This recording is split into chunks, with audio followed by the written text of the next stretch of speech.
अजून एक असा म्हणजे असे भरपूर आहेत, पण एक मुलाच्या संदर्भात सांगते. भरपूर लोकांना आमच्या देवीकडून मुलाचा ज्यांना मूल नाही, डॉक्टरनं मूल होणार नाही असं सांगून सुद्धा त्यांना आमच्या देवी पासून मुलं झालेली आहेत. अशी कितीतरी मुलं आहेत जी आज 11वी 12वीला आहेत, 10वीला आहेत, कुणाची 5वी 6वीला आहेत. आत्ता मुली गरोदर आहेत आणि काही आता डिलेवऱ्या झालेल्या आहेत.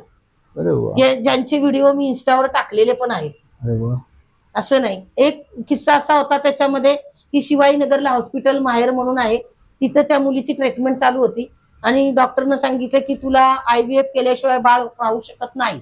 मग त्यानंतर ती मुलगी शिक्षिका आहे सिंगानियाला. तर तिने मला माझ्याकडे तिची आई घेऊन आली. त्यांचं आडनाव पिसाळ आहे, शिवाजीनगरला राहतात ती. आई घेऊन आली तर ती बोलली माझ्या मुलीला मूल नाहीये, ताई काही होऊ शकतं का? तर मी बोलले आपण देवीकडून ओटी भरूया. देवीनं जर कौल दिला तर निश्चित तिला बाळ राहील, जर देवीनं कौल नाही दिला तर आपण बघूया. तर असं काही ओटी वगैरे भरली. त्या ओटीमध्ये देवीनं सांगितलं की तुला मुलगा होईल. बरं तो मुलगा होईल तो 3 महिन्यामध्ये राहील प्रेग्नेन्सी.